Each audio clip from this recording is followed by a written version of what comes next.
go, Christian Smith live. Can you hear me? Got the old ear pods in. So it's my second live now of 2024, and I wanted to do it every day, and I haven't. I've been lazy.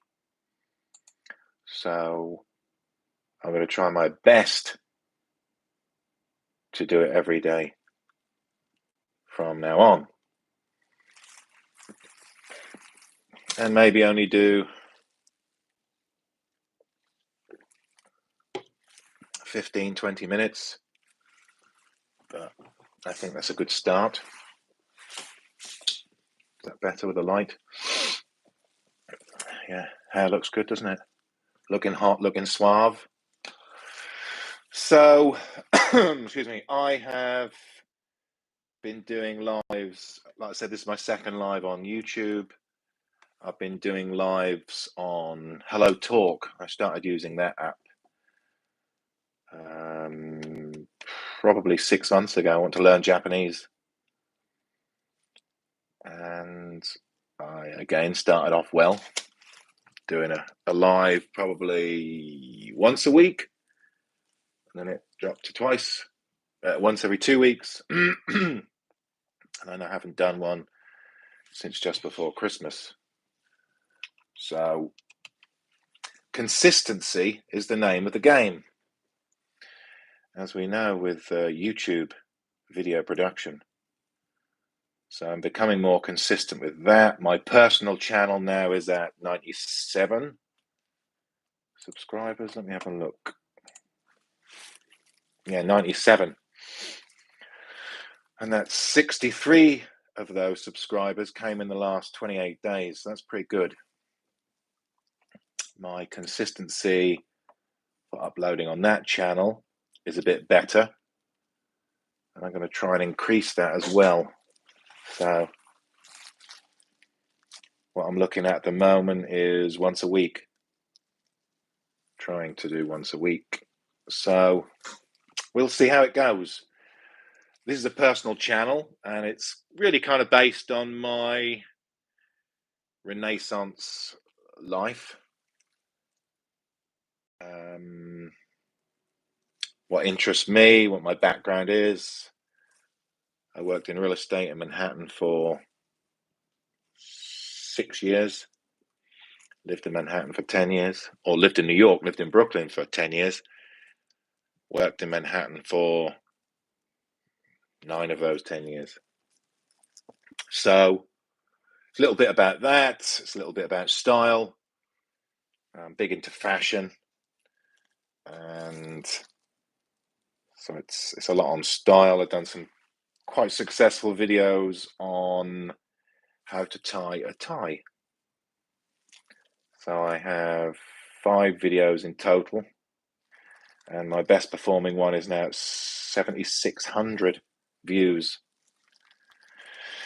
And my second best performing is at 6,200 views. So pretty proud of that. And I just need to keep that up. And, just be and do who I am. And that's the trick to YouTube. I've still got a long way to go. But yeah, I've been a martial artist for 23 years. So there's a few videos on martial arts demonstrations that I've done. And just a couple of other random ones when I was in China in 2019. Me on the Great Wall of China. That's a pretty cool video if you haven't seen. Only got 9 views though. And me on the maglev train in Shanghai. That done okay. 183 views. So, but I think the style is where it's at. I'm a big fan of luxury. And so I think my faceless channel that I'm going to create next is going to be in the luxury niche. Should we turn this on? Is that better? Let's see. Yeah, that's better, isn't it? Yeah, I think my faceless channel is going to be in the luxury niche. Big fan of luxury, always have been. Before I went to New York, but living in New York for 10 years really cemented it. because there's luxury and style everywhere you look. So that kind of catapulted me into that.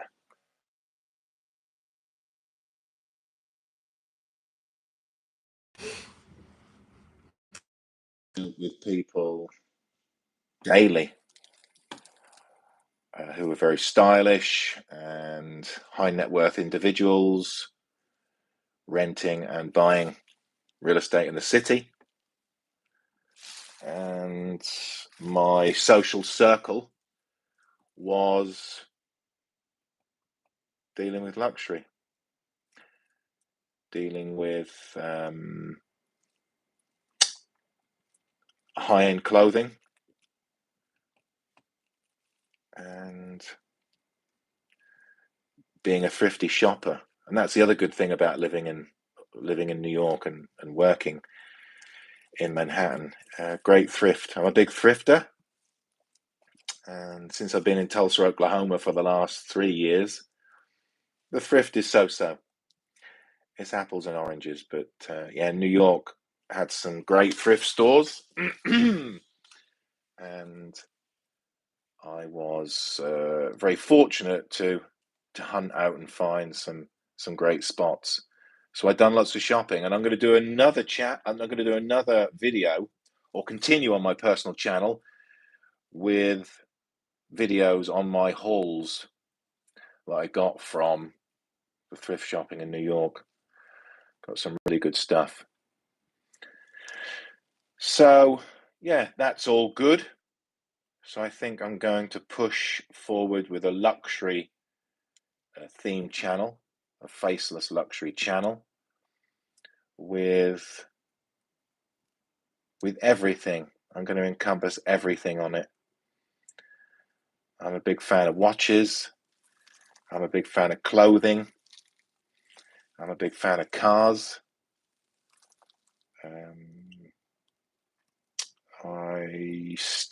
I'm a whiskey sommelier.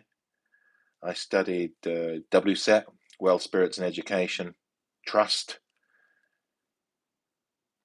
levels 1 and 2. So I'm WSET certified 1 and 2. Got that in 2022. And started doing whiskey tastings here. My specialty is Japanese whiskey. I'm a big fan of it. So I tend to know a little bit more about Japanese whiskey, but obviously a huge Scotch fan because that is what inspired Japanese whiskey. So huge Scotch fan. Irish whiskey, yeah, I like that. Yeah, that's good. That's good. But my preference is Japanese whiskey and second Scotch. So I know I live in Tulsa, Oklahoma, and this is bourbon country. Love bourbon. Yeah, my earliest recollection of bourbon was my father used to drink Wild Turkey back in the day when I was a kid. I've seen it, but it seems hard to find now. I don't know if it's still in production. But yeah, he'd drink Wild Turkey. And then I worked for Allied Domecq Spirits and Wines Company, and one of their brands was Maker's Mark. So we would drink that at company events, and then we travelled around Europe working for Allied Domecq for just under a year. So we got to shop in their company stores. So we were buying litre bottles of Maker's Mark for less than $10. Yeah, or less than £10. I can't remember exactly. This was 20 years ago. But yeah, like that. I've tried Buffalo Trace. That's not bad. Eagle Rare. I've bought and sold a few of those bottles, but yeah, my heart lies with Scotch whiskey, in particular Japanese whiskey. So yeah, I think again that is going to be part of that channel because that's classed as a luxury product. So yeah, I'm going to encompass many aspects of the luxury world and talk about the history of these brands, and how they've evolved over the years, and what public opinion is of them. And yeah, I've got a varied collection of clothing. I remember starting out, earliest recollection, I've always liked Lacoste. People say it's not a luxury brand, but it is. It's a luxury brand. I started off wearing Lacoste in high school.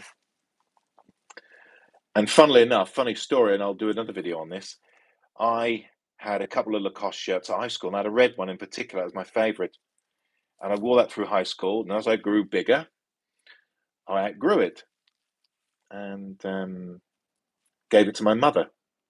She wore it a few times, and like she taught me, take care of your clothes. So it was washed and taken care of.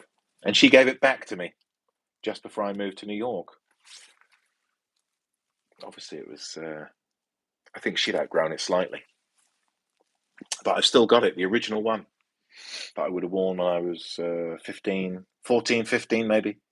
So yeah, that was my style at school. I remember that red Lacoste polo shirt, and I had a pair of Hugo Boss jeans, and I would then wear those with some Timberland deck shoes, boat shoes, deck shoes, whatever you want to call them. That was my kind of look, which I then found out was what they call in America preppy look. I didn't know it was called preppy look at the time. I just liked that style. Classic. I like classic clothes and classic brands, and I still own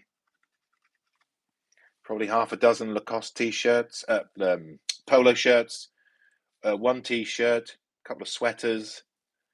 I like Lacoste. Good brand. Always like it. It's a classic. Renaissance, just like me. So I started off with that, and then kind of upgraded, I suppose. Wore a couple of Ralph Lauren at college. Diesel. Excuse me, a big Diesel fan. Huge Diesel fan, actually. Mid to late 90s. I went to college 95 to 99, so big fan of Diesel jeans. Had a few pairs of them. I like the fit because I got big legs, so they kind of fit me well, or they did. And I was in a department store recently. I was in Houston. I was at the Galleria Mall, and I went into, I think I was in Saks. Have you got any Diesel? They didn't have any. So yeah, you don't see them much around anymore. I remember the first job I had in New York was by Grand Central, and there used to be a Diesel. I don't know if it's there now. There used to be a Diesel store opposite the library on Fifth Avenue. But I always used to go in there and try on the jeans. Yeah, nice. So yeah, from Diesel, Ralph Lauren, like I said, Stone Island, got a couple of pieces like that. And then towards the end, 98, 99, started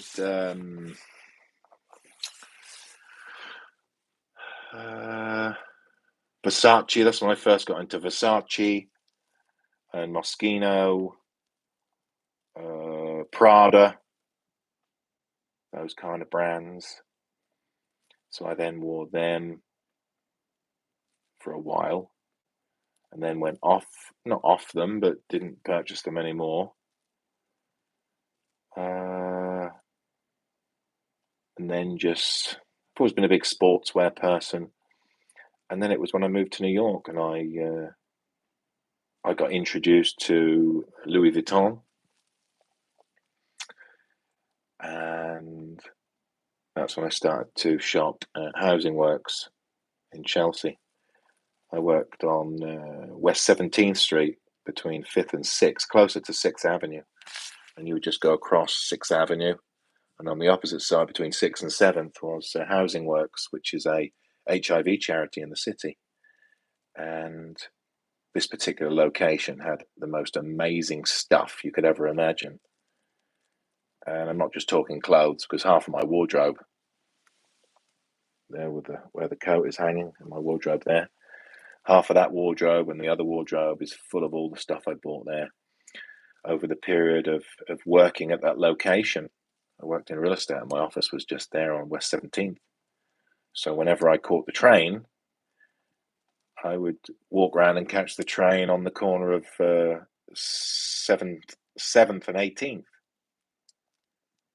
And yeah, always used to go past the store and pop in. All sorts of stuff. But that's another story for another day. So yeah, in Tulsa, obviously there for the last 3 years. There's a couple of thrift stores that are okay. Nothing like Manhattan, obviously. But I've had a few choice pieces. I put a video up the other day.